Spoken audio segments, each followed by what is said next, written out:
Hello, Olivia. Welcome to I Confess I Regret.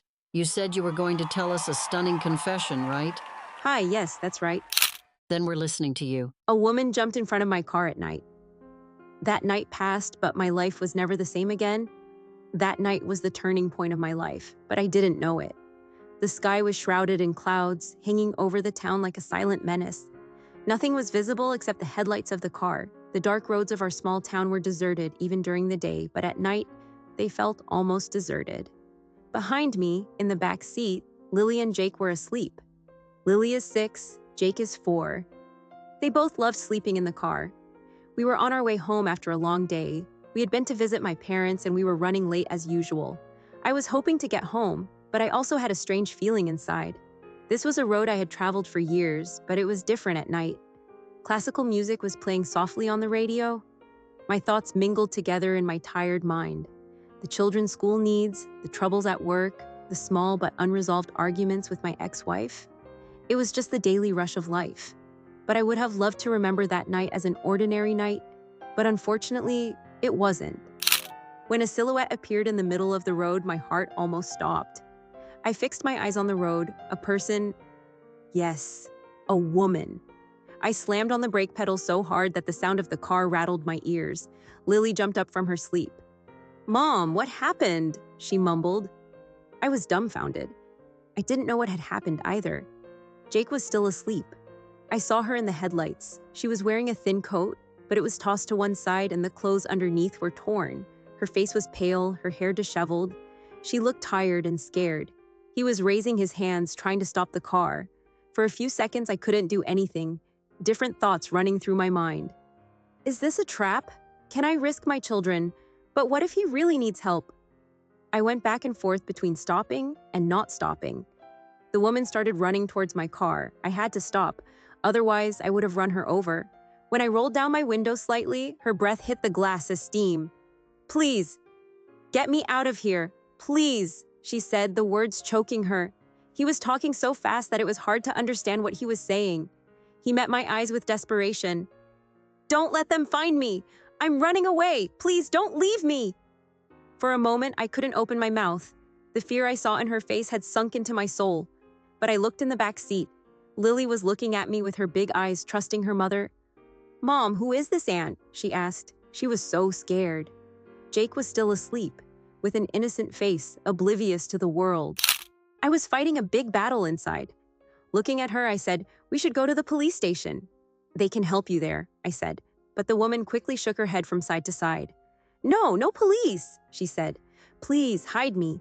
Even for a few minutes. I promise I don't want anything, but don't leave me here." Why hadn't he agreed to go to the police? I started to think of worse things. I was scared of this woman. The panic on her face, the confusion of words on her lips showed how serious the situation was. She was obviously in a lot of trouble. At that moment, I wanted to help her, but my motherly instinct told me I had to protect my children. "I'm sorry," I said in a low voice.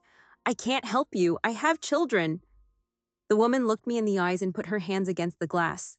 "Please, I beg you," she shouted. But my fear outweighed it. I closed the window and stepped on the gas again. The woman ran after the car for a while but finally stopped. I looked at her in the rearview mirror. She was crouched on the ground, her head in her hands. My heart was pounding, but I had made up my mind.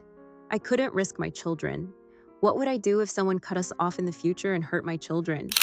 When I got home, nothing felt normal. I put the children to bed, then sat at the kitchen table for hours, her face haunting me. Maybe I was right. Maybe it could have been a trap. But what if I was wrong? What if she really needed help? What if something had happened to her?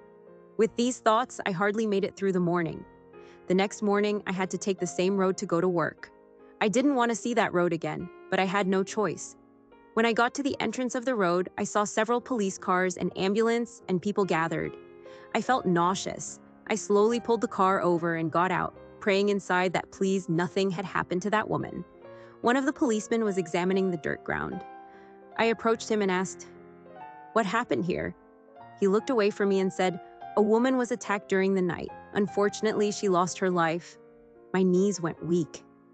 "Do you know who she was?" I asked, my voice forked. The policeman said, "We haven't identified her yet, but we don't think she lives nearby. It's just, There are a few witnesses that he was looking for help, the police said. That he was looking for help. As these words echoed in my head, my legs could not carry me. I was that woman. I was the last chance of the woman who asked for help that night. And I left her. Nothing has been the same since that day. Even as I looked at my children, something inside me said, "You sacrificed someone else to protect them." My conscience gnawed at me more and more every day. The woman's body was buried in the cemetery days later, but my soul died on that road, that night. Then I heard some information. The woman was in trouble. She fled from city to city with her little daughter, and finally they found her in our town. That night she was going home. She even bought toys for her daughter who was waiting at home. But when the men confronted her, she ran away.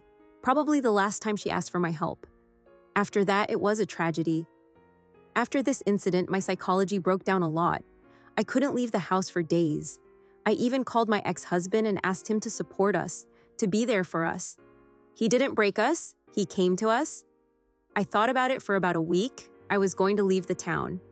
I didn't want to live here anymore. But when I found out that the woman had a little girl, I gave up. I wanted to find out what happened to her. I found out that she was given to a child welfare institution. I wanted to adopt her. After the official procedures, she started living with us. At first, it was very difficult for me to look at her face because I still used the same road as that night. I can never forget those moments that night, but I can't forgive that woman or myself. The decision I made that night destroyed not only a life, but also mine.